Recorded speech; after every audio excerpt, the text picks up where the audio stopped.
नमस्कार दोस्तों।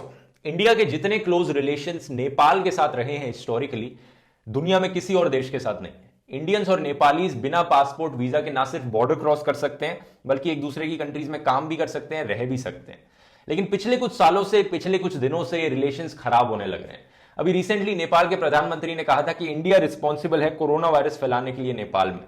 ऊपर से नेपाल के प्रधानमंत्री ने अक्यूज किया इंडिया को कि इंडिया कुछ एरिया ऑक्यूपाई कर रहा है नेपाल का। दोनों कंट्रीज के बीच में एक बॉर्डर डिस्प्यूट चलने लग रहा है। तो क्या है ये बॉर्डर डिस्प्यूट, क्यों इसकी शुरुआत हुई और कौन यहां पर सही है, इंडिया या नेपाल? ये सब चीजें जानने की कोशिश करेंगे दोस्तों आज के इस वीडियो में। आइए देखते हैं। ये कंट्रोवर्सी आज से कुछ दिन पहले इंडियन मीडिया में आई जब नेपाल ने अपने देश का एक नया नक्शा निकाला, अपनी कंट्री का एक नया मैप निकाला और एक ऐसा एरिया अपने मैप में इंक्लूड किया इन्होंने नेपाल के अंदर जो पिछले मैप्स में नहीं किया था, जो एरिया एक्चुअली में आज के दिन इंडिया के कंट्रोल में है। कौन सा एरिया है एग्जैक्टली आप इनका नया मैप देखेंगे तो जो नॉर्थ वेस्ट टिप है नेपाल की, एक ट्रायंगुलर सा एरिया बाहर आ रहा है, ये वो डिस्प्यूटेड एरिया है। ये एरिया दोस्तों एक्चुअली में ईस्टर्न मोस्ट टिप है उत्तराखंड की। क्या है इस एरिया में? ये अराउंड 300 स्क्वायर किलोमीटर का एरिया है और जो नॉर्थ मोस्ट गांव कह सकते हो, जगह कह सकते हो है, वो है लिम्पियाधुरा। इसमें जो साउथ ईस्टर्न पार्ट है इसका वो है लीपू लेक पास, और साउथ वेस्ट पे गुंजी आता है और काला पानी है इसके साउथ में। तो इन तीन जगहों के बेसिस पे इस एरिया को डिफाइन किया गया है, लिम्पियाधुरा, लीपू लेक और काला पानी।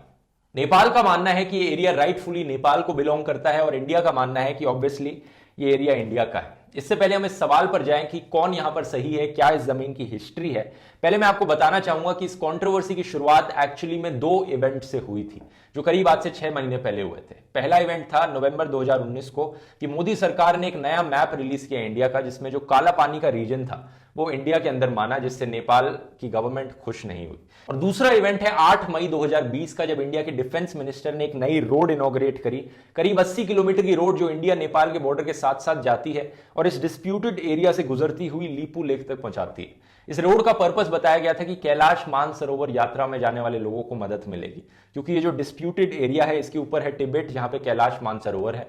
इस रोड के बनने से पहले जो कैलाश मानसरोवर पर यात्री जाते थे उन्हें सिक्किम से होकर जाना पड़ता था, 5 दिन की ट्रैक होती थी। इस रोड के बनने के बाद ये गाड़ी से इस चाइना के बॉर्डर तक पहुंच जाएंगे और उसके बाद सिर्फ 2 दिन की ही ट्रैक होगी। इस रोड के इनॉग्रेट होने के बाद नेपाल सरकार इससे बहुत नाराज हुई, क्योंकि इनका मानना था ये लीपू लेक पास नेपाल के अंडर आता है और इनका यह भी मानना था कि अगर इंडिया को रोड बनानी ही थी यहां पर तो नेपाल के साथ बैठकर बात करनी चाहिए थी, एग्रीमेंट करनी चाहिए थी ये करने से पहले। इसके रिस्पॉन्स पे इंडिया की मिनिस्ट्री ऑफ एक्सटर्नल अफेयर्स ने कहा कि ये जो एरिया है ये completely with in the territory of India आता है और इसलिए हमने नेपाल से कोई बात नहीं करी, हमने अपनी कंट्री के अंदर रोड बनाई है, इसकी जरूरत नहीं थी। लेकिन हालत बद से बदतर हो गई जब नेपाल में इसको लेकर प्रोटेस्ट होने लगे। 15 मई को इंडियन आर्मी चीफ ने कहा कि नेपाल में जो प्रोटेस्ट हो रहे हैं उसके पीछे चाइना का हाथ है।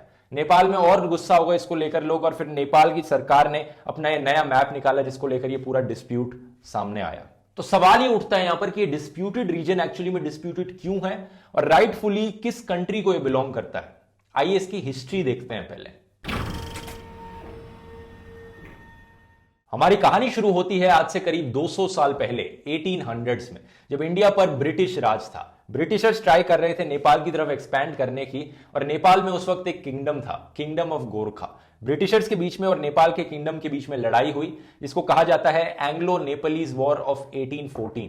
2 साल तक ये लड़ाई चली, 1816 तक, जिसके बाद एक ट्रीटी साइन करी, ट्रीटी ऑफ सुगौली। ये डिसाइड करने के लिए कि ब्रिटिशर्स कितने एरिया को कंट्रोल करेंगे और नेपाल का जो किंगडम है वो कितने एरिया को कंट्रोल करेगा, कितना एरिया दोनों कंट्रीज को मिलेगा उस वक्त। ट्रीटी ऑफ सुगौली के अकॉर्डिंग नेपाल ने अपना सिक्किम और दार्जिलिंग वाला एरिया लूज कर दिया, वो एरिया ब्रिटिशर्स के पास चला गया। और जो नेपाल का खुद का किंगडम था उसे डिफाइन करने के लिए 2 नदियों का इस्तेमाल किया गया। नेपाल की जो वेस्टर्न बाउंड्री होगी वो महाकाली रिवर के अकॉर्डिंग होगी और जो ईस्टर्न बाउंड्री होगी वो मेची रिवर के अकॉर्डिंग होगी। आज के दिन भी दोस्तों अगर आप नेपाल और इंडिया की वेस्टर्न और ईस्टर्न बाउंड्री देखेंगे क्या है, तो वो इन दोनों नदियों के अकॉर्डिंग ही डिफाइन करी गई है। नदी के साथ साथ नेपाल और इंडिया का बॉर्डर चलता है। अब प्रॉब्लम आती है नेपाल के वेस्टर्न बॉर्डर पे। अगर आप इस महाकाली नदी के अकॉर्डिंग चलते रहते हो तो मैं आपको मैप खोलकर दिखाता हूं, ज्यादा अच्छे से समझ में आएगा आपको। ये उत्तराखंड है और ये नेपाल है। एप्पल मैप्स में बाउंड्रीज को इस रेड लाइन से डिफाइन किया गया है। अगर मैं जूम इन करता हूं तो आप देखेंगे ये रेड लाइन नदी के अकॉर्डिंग चलने लग रही है। इससे देख सकते हो आप कि कैसे पूरा का पूरा इंडिया नेपाल का बॉर्डर इस नदी के अकॉर्डिंग डिफाइन किया गया। अब मैं ऊपर जा रहा हूं इस नदी में, तो आप देखेंगे ये नदी चले जा रही है चले जा रही है, लेकिन प्रॉब्लम आती है यहां पर, जहां पर ये नदी दो में बट जाती है। एक्चुअली दो में बटना सही नहीं होगा, ये एक्चुअली में मैं अपस्ट्रीम जाने लग रहा हूं। तो दो सोर्सेस से ये नदी आने लग रही है। कौन से सोर्स को यहां पर चूज किया जाए बॉर्डर डिफाइन करने के लिए?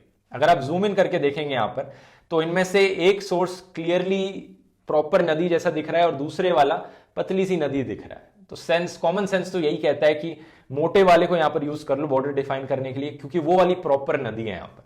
तो शुरुआत में दोस्तों ब्रिटिशर्स ने भी यही किया। ये जो मोटे वाला पार्ट है नदी का, जो वेस्ट वाला पार्ट है, उससे बॉर्डर डिफाइन किया। तो ब्रिटिशर्स ने जो मैप्स बनाए अपने, उसमें इस वेस्ट वाली नदी को ही यूज किया गया बॉर्डर डिफाइन करने के लिए, और नेपाल को ये एक्स्ट्रा रीजन मिल गया। ये जो मैप आप स्क्रीन पर देख रहे हैं ब्रिटिशर्स के द्वारा बनाया गया मैप है 1827 का, और इस मैप में ब्रिटिशर्स ने वेस्ट वाली नदी को चूज किया बॉर्डर डिफाइन करने के लिए। यानी ये जो एक्स्ट्रा ट्रायंगुलर पार्ट है जिसके बारे में आज कंट्रोवर्सी चल रही है, ये नेपाल किंगडम के पास गया। लेकिन कहानी इतनी सिंपल नहीं है। कुछ सालों बाद ब्रिटिशर्स ने रियलाइज किया कि जो एक्स्ट्रा पीस ऑफ लैंड हमने नेपाल किंगडम को दे दिया है, इसकी काफी जरूरत है, हमें काफी स्ट्रैटेजिक इंपॉर्टेंस है इस पीस ऑफ लैंड की, क्योंकि चाइना के साथ ट्रेड करते वक्त ये काम आएगा। तो बड़ी चालाकी से कुछ 30-40 सालों बाद 1860s में ब्रिटिशर्स ने अचानक से अपना नक्शा बदल डाला। अपने मैप्स में वो ईस्ट साइड वाली रिवर को एज अ बाउंड्री बताने लग गए एकदम से। तो ये जो 1865 का आप एक मैप देख सकते हैं हम स्क्रीन पर, इस मैप में दोस्तों ब्रिटिशर्स ने ईस्ट साइड वाली नदी को यूज किया as a boundary between British India and kingdom of Nepal.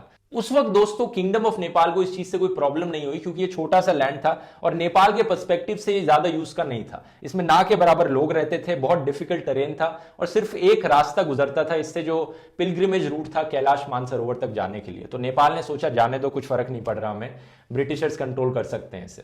और तब से लेके दोस्तों जब तक इंडिया ब्रिटिश राज से आजाद हुआ वही बॉर्डर कंसीडर किया गया, और इंडिया के इंडिपेंडेंट होने के बाद भी वही बॉर्डर चलता रहा। नेपाल के जो मोनार्क्स थे, नेपाल में डेमोक्रेसी काफी लेट आई थी, 1990 में नेपाल एक डेमोक्रेटिक कंट्री बना था, उससे पहले मोनार्की थी इनके वहां पर। तो जो नेपाल के मोनार्क्स थे उन्हें भी कोई प्रॉब्लम नहीं हुई इस अनऑफिशियल बॉर्डर से। अपने गवर्नमेंट मैप्स बनाते वक्त वो इस एरिया को नेपाल के मैप से बाहर ही रखते थे। 1960s में जब इंडिया चाइना के बीच में तनाव बढ़ने लग रहा था, इंडिया चाइना की वॉर भी हुई थी, तब इंडियन आर्मी ने इस एरिया में मिलिट्री पोस्ट खड़ी करी।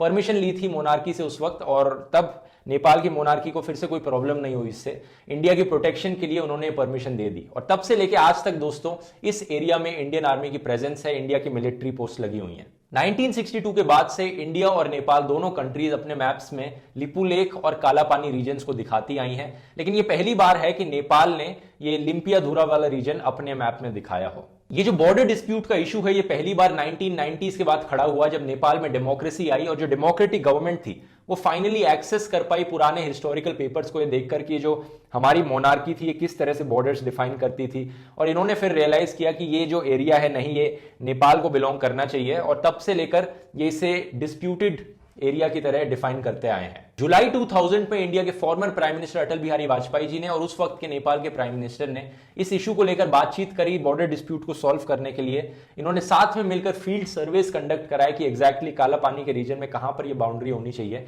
लेकिन ये एग्रीमेंट दोस्तों बीच में अटक गई जब इंडिया ने रिफ्यूज कर दिया कि वहां से इंडियन आर्मी की प्रेजेंस हटाएंगे, तो ये बातचीत आगे नहीं बढ़ पाई थी। मई 2015 में इंडिया और चाइना ने एक ट्रेड एग्रीमेंट साइन करी कि वो लिपू लेक पास को as a trade route use करेंगे, और ये वो पॉइंट था दोस्तों जहां से इंडिया और नेपाल के रिलेशंस बिगड़ने शुरू हो गए। उस वक्त 2015 में ही नेपाल के जो प्राइम मिनिस्टर थे उन्होंने अपनी नाराजगी दिखाई इस चीज को लेकर और प्रोटेस्ट जताया। उन्होंने कहा था कि ये काला पानी का जो रीजन है ये नेपाल के अंदर आता है। इंडिया चाइना दोनों के अगेंस्ट उन्होंने इस चीज को लेकर प्रोटेस्ट किया। तो सबसे बड़ा सवाल यहां पर ये उठता है कि ये जो डिस्प्यूटेड एरिया है ये किसको राइटफुली बिलोंग करता है, इंडिया को या नेपाल को? इस सवाल को आंसर करने के लिए दोस्तों मैं दोनों साइड्स की आर्ग्यूमेंट प्रेजेंट करूंगा। नेपाल अपनी तरफ से यह आर्ग्यू करता है कि सुगौली ट्रीटी आखिरी ट्रीटी थी जिसमें दोनों साइड्स एग्रीमेंट में थी। उसके बाद कोई ऐसी ट्रीटी नहीं की गई जिसमें दोनों साइड्स एक दूसरे से एग्री करती हों, इसलिए हम सुगौली ट्रीटी को ही एज अ बेसिस लेकर चलेंगे और उसके बेसिस पर ये जो एरिया है ये हमारा होना चाहिए, क्योंकि उस ट्रीटी में डिफाइन किया गया है कि महाकाली रिवर के अकॉर्डिंग हमारी वेस्टर्न बाउंड्री डिफाइन करी जाएगी। और जहां पर ये रिवर दो में बट रही है उसमें क्लियर दिख रहा है कि बड़ी वाली रिवर महाकाली रिवर है, इसलिए ये एरिया अपने अंडर आता है। अब इंडिया के फेवर में जो आर्ग्यूमेंट है वो ये है कि इतने सालों से नेपाल ने इस चीज को लेकर कुछ नहीं कहा, कब से, दशकों से चली आ रही है ये चीज, 1860s के बाद से यही अनऑफिशियल बाउंड्री यूज करी गई है। उस तब तो नेपाल ने कुछ नहीं कहा, ना ही नेपाल के मोनार्क को वहां पर प्रॉब्लम हुई। तो अब अचानक से इस इशू को उठाने का क्या तुक बनता है, फालतू में कॉन्फ्लिक्ट क्रिएट करने का क्या तुक बनता है। और इसके काउंटर में नेपाल आर्ग्यू कर सकता है कि 1990s के बाद ही नेपाल में डेमोक्रेसी आई है, उससे पहले तो मोनार्क का रूल चल रहा था और मोनार्क अपनी मर्जी चलाता था, जनता की मर्जी कभी नहीं सुनी गई। और मोनार्क का कहना था कि अनऑफिशियल बाउंड्री यूज करी जाएगी, तो हम मोनार्क की क्यों सुने, अब हमारे पास डेमोक्रेसी आई है। और यहां पर इंडिया के फेवर में एक और आर्ग्यूमेंट है कि 1990s के बाद भी जब नेपाल डेमोक्रेटिक बन भी गया था, फिर भी नेपाल ने इतने सालों तक लिम्पिया-धुरा वाले रीजन को अपने अंडर नहीं डिक्लेयर किया था। अब एकदम से क्या कर दिया कि अब नया पॉलिटिकल मैप आ गया। तो ये दोनों साइड्स की आर्ग्यूमेंट्स हैं। अब यहां पर मैं आपसे पूछना चाहूंगा, आपको क्या लगता है दोस्तों? आपने पूरी हिस्ट्री सुन ली, आपने दोनों साइड्स की आर्ग्यूमेंट सुन ली, आपके हिसाब से ये जो डिस्प्यूटेड बॉर्डर एरिया है ये किसे राइटफुली बिलोंग करता है, इंडिया को या नेपाल को? आप अपनी राय नीचे कमेंट्स में लिखकर बताइए। और अब मैं आपको यहां पर अपनी राय बताऊंगा।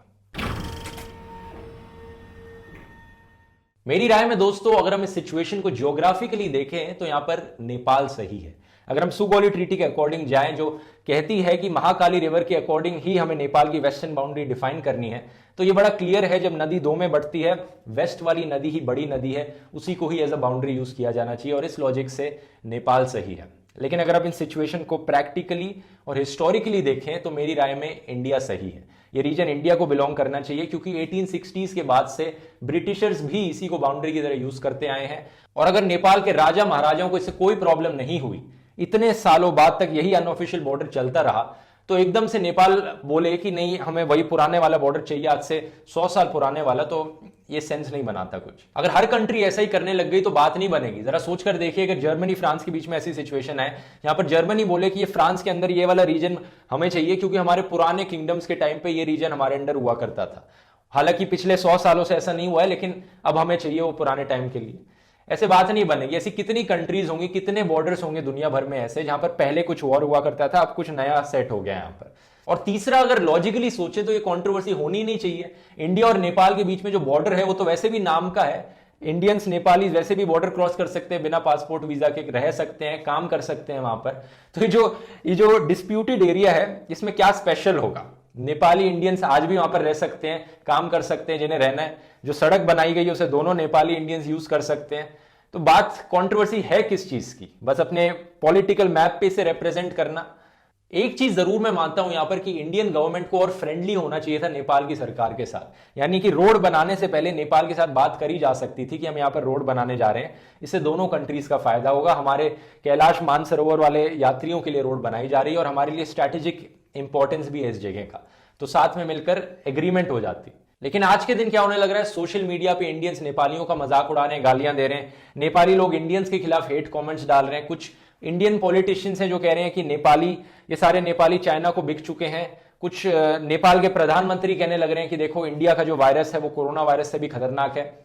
इस तरह से तो नहीं चल सकती ना दोनों कंट्रीज के बीच में दोस्ती होनी बहुत जरूरी है, क्योंकि इंडियंस और नेपाली इतने ज्यादा एक दूसरे से इंटीग्रेटेड हैं। जरा सोचकर देखिए कितने नेपाली लोग इंडियन आर्मी में भी इंप्लॉयड हैं।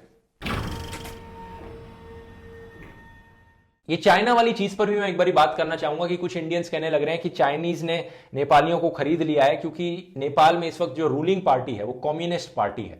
तो क्योंकि चाइना में भी कम्युनिस्ट पार्टी रूल करती है, तो कह रहे हैं कि चाइना का बहुत इंफ्लुएंस आ गया नेपाल के ऊपर।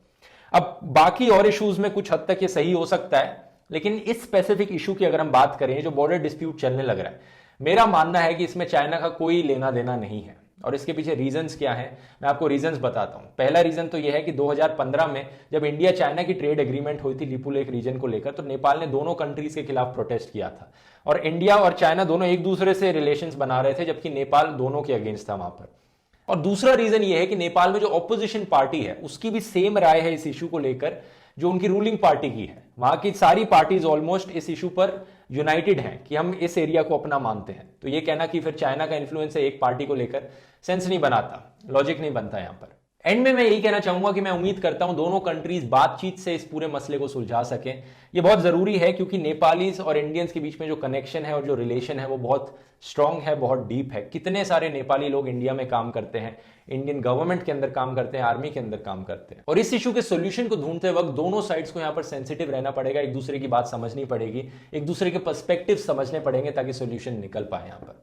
उम्मीद है दोस्तों ये वीडियो आपको पसंद आया होगा। इस वीडियो को शेयर कीजिए और अगर आपको मेरा काम पसंद आता है आप सपोर्ट कर सकते हैं patreon.com/ध्रुव राठी पर, जहां पे आपको कई नए फीचर्स भी मिलेंगे सपोर्ट करने के रिटर्न में, जैसे कि एक व्हाट्सएप ग्रुप जहां पर मैं बात करता हूं पेट्रियंस के साथ और नए इश्यूज के बारे में हम डिस्कस करते हैं। और दूसरा ऑप्शन है, अगर आप सपोर्ट करना चाहते हैं तो यूट्यूब पे मेंबर बन के ज्वाइन बटन पे क्लिक करके आप कर सकते हैं। चलिए दोस्तों, मिलते हैं अगले वीडियो में फिर। बहुत बहुत धन्यवाद।